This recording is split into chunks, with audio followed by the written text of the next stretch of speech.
да правя това видео за Джилиана и Сузи. Искам да ви кажа колко много ви обичам, колко много значите за мен. За малкото време, от което се познаваме, станахте част от моя живот, част от моето ежедневие и вие сте едни от хората, които са ми на първо място.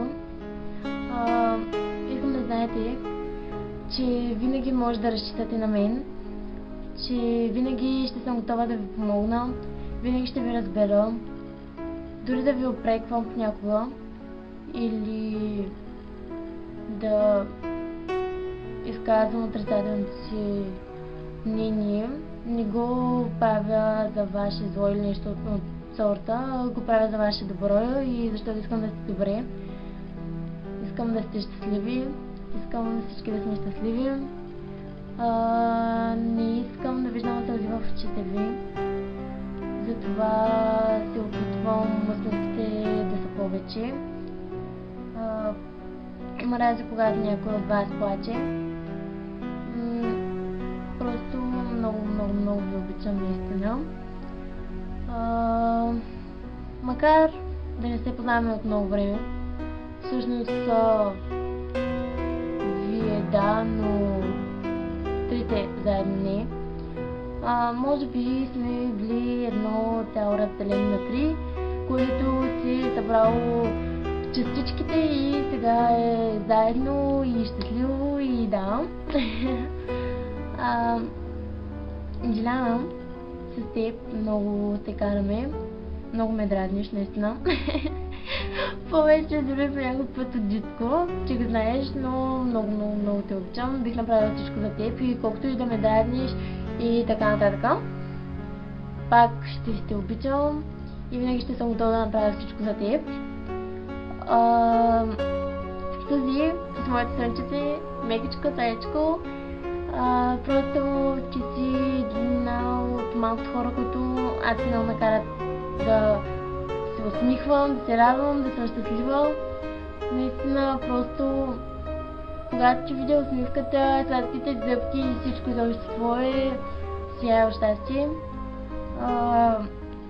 Ти винаги ме разбираш, даваш ми правилните съвети, мога да разчитам на теб, както и ти на мен.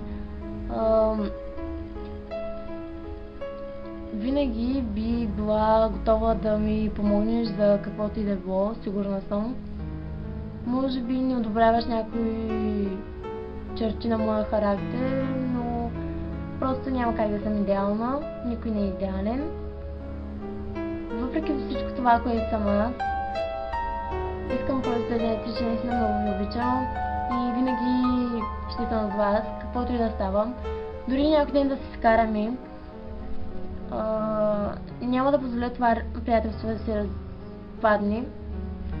Ще се боря до последно, както се боря за някакви други работи и само вие знаете, нали, за какво става въпрос. Друго, искам, надявам се всъщност, след около 60-70 години, живота и здраве, пак да сме заедно трите и да гледаме това клипче и да си спомним за старите времена, когато сме били млади и сме се говорили за бъдещето. Да се радваме, че отново сме трите и че въпреки всички трудности пак сме заедно и да. Вие сте може би едни от малкото хора, които толкова бързо съм допуснала в живота си, на които толкова бързо съм се доверила, на които толкова много съм споделяла, които толкова много са ме разбирали, подкрепяли, по някой път упреквали, но не ви съдя за това, защото аз го правя и просто няма как. И предпочитам вие да ми кажете нещо лошо, отколкото другите, защото на другите не вярвам. Вие сте важните.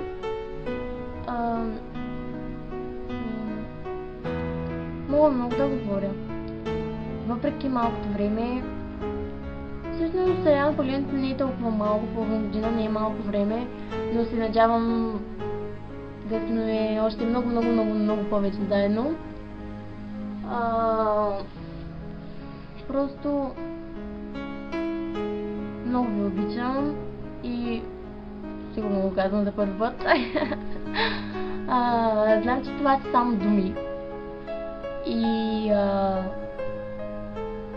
че че не означават нищо, но просто не са достатъчни. Затова се надявам в бъдеще време да ви докажа наистина колко много ви обичам, да ви докажа, че съм готова на всичко за вас, да ви докажа, че сте ми не като сестри, а като нещо много повече от сестри. Просто наистина искам да разберете, искам да сте сигурни и да знаете, че наистина съм готова на всичко и това не са празни думи. Мисля, че знаете, ако не знаете, ще кажа отново, че гледам да не си правя вятър на устата и думите, които използвам, ги използвам като знам тяхното значение, знам какво казвам и съм сигурна, че ще го направя, постигна или просто не си правя вятър на устата. Може би много ще се смеете от една страна, от друга страна може много да израдите, не знам какво да стане. Направих видеото, защото исках още един път да ви кажа колко много ви обичам.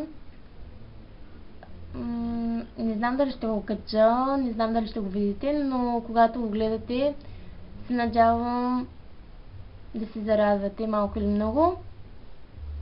И просто за пореден път казвам, че много ви обичам и се надявам никога да не се караме и винаги да сме си заедно и да.